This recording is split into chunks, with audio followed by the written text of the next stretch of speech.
I would like to thank the state, and particularly the NPA, for reopening this inquest. My brother's death has left an open wound which has never fully closed, and I would like to have closure. And that closure can only come from finding the truth, my lord. Why did the security police pursue my brother so relentlessly? And secondly, I want the truth of how he died.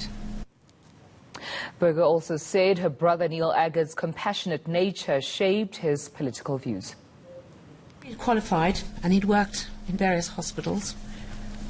I saw much more of him when he came to work at Tembisa Hospital, because I was living in Pretoria, and I saw him regularly then. At that stage I realised that he was much more interested not only in treating people who needed help, but also in improving their lives. And I think he felt by just treating their medical problems, there was much deeper need for the whole system to change. And that's when I came, and as I say, I saw a lot more of him then. And that's when I realised his views had changed dramatically, and he told me how he had now joined the union and was working there. This was after he'd left Tembisa. And he was working at Baragwanath part-time on the weekends to earn what little money he needed to live.